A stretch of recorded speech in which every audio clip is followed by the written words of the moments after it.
Hey everyone, and welcome to the channel.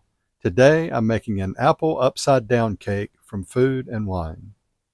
The recipe description says if you have a couple of apples, you probably have everything else needed to make this dessert. It comes together in just 20 minutes of active time without having to pull out a mixer. Tender, brown sugar kissed fruit bakes into a buttery, vanilla scented upside down apple cake, creating a classic dessert that's just as delicious for breakfast with a cup of coffee. So stay with me and we'll get started.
Okay, so this cake took a little time to make, but it's actually easier than it looks. I baked it for 45 minutes and it cooked beautifully. I was very happy with how it turned out. The recipe requires a 9-inch cake pan, and the only one that I had on hand was a cheesecake one with a removable bottom, so that's what I used, and it turned out perfectly. As far as the glaze on top, I had to add a good bit of powdered sugar to get it to the right thickness, but that wasn't a big deal, just something to note. From the first bite, what stood out to me was how delicate it tasted. It was light and melted in my mouth. The apples were extremely tender and soft. It reminded me of a French apple cake with a glaze. This cake is seasoned nicely but simply with a teaspoon of vanilla extract. It accentuates the natural flavor of the apples. That's one of the best things I appreciate about this cake is that it's not overly sweet and not overly spiced. A lot of times people tend to go crazy with spices, especially with apple desserts, but this is wonderful. It's one of the best apple desserts I've had. It's so good you could leave off the glaze and either have it plain or maybe add a light dusting of powdered sugar on the top.